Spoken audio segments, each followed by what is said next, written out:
महाभारत युद्ध के बाद अर्जुन की पत्नी और अभिमन्यु की मां आखिर सुभद्रा का क्या हुआ? महाभारत युद्ध के बाद सुभद्रा कहां चली गई? दोस्तों, वीडियो में आगे बढ़ने से पहले हमारे YouTube चैनल सत्य की ज्ञान को सब्सक्राइब, लाइक, शेयर जरूर करें। कमेंट बॉक्स में जय श्री कृष्ण लिखना ना भूले। भगवान श्री कृष्ण और बलराम की बहन, अर्जुन की पत्नी और वीर अभिमन्यु की माता सुभद्रा, जिसने महाभारत में एक महत्वपूर्ण भूमिका निभाई थी। इनके माता पिता का नाम वसुदेव और माता का नाम रोहिणी। वसुदेव और देवकी की 8वीं संतान भगवान श्री कृष्ण का जन्म होते ही वसुदेव उन्हें रात्रि के समय गोकुल में अपने भाई नंद को सौंप आए थे। वह बदले में नंद की नवजात पुत्री को ले आए थे ताकि कंस को यह भ्रम हो सके कि उनकी आवी संतान एक कन्या है। बाद में कंस द्वारा कन्या के वध का प्रयास करने पर कन्या योग माया के रूप में प्रकट होकर अंतर्ध्यान हो गई और सुभद्रा के नाम से जाने लगी। महाभारत में यह तो आप जानते ही होंगे कि बलराम द्वारा दुर्योधन को सुभद्रा के दूल्हे के रूप में उसकी सहमति के बिना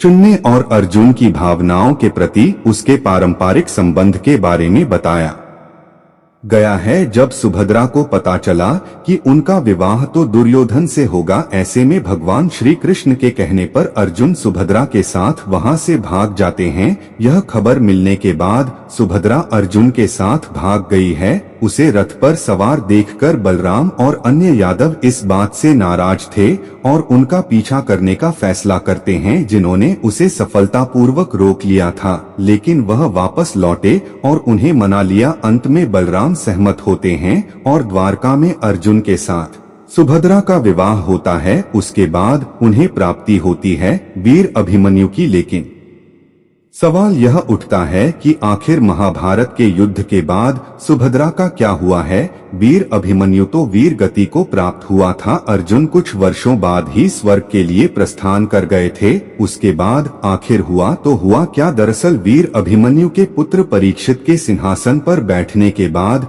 सभी स्वर्ग के लिए प्रस्थान करने लगे थे। स्वर्ग के प्रस्थान का समय नजदीक था। युधिष्ठिर ने दोनों राज्यों हस्तिनापुर को अपने पोतों को शासित करने के लिए दे दिया था कि महाभारत महाकाव्य में सुभद्रा की मृत्यु कैसे हुई, इस बात के प्रमाण तो नहीं मिलते। लेकिन ऐसा माना जाता है कि जब पांडव द्रौपदी समेत स्वर्ग के लिए प्रस्थान कर रहे थे, उसके बाद सुभद्रा और उनकी बहू यानी कि उत्तरा अपना शेष जीवन बिताने के लिए जंगल में चले गए थे। वहीं जब उन्होंने सुना कि भगवान श्री कृष्ण ने देह त्याग दिया है और यादवों का विनाश हो चुका है, अब उसके बाद सुभद्रा ने भी अपना देह त्याग दिया था। दोस्तों, वीडियो पसंद आए तो चैनल को सब्सक्राइब, लाइक, शेयर जरूर करें।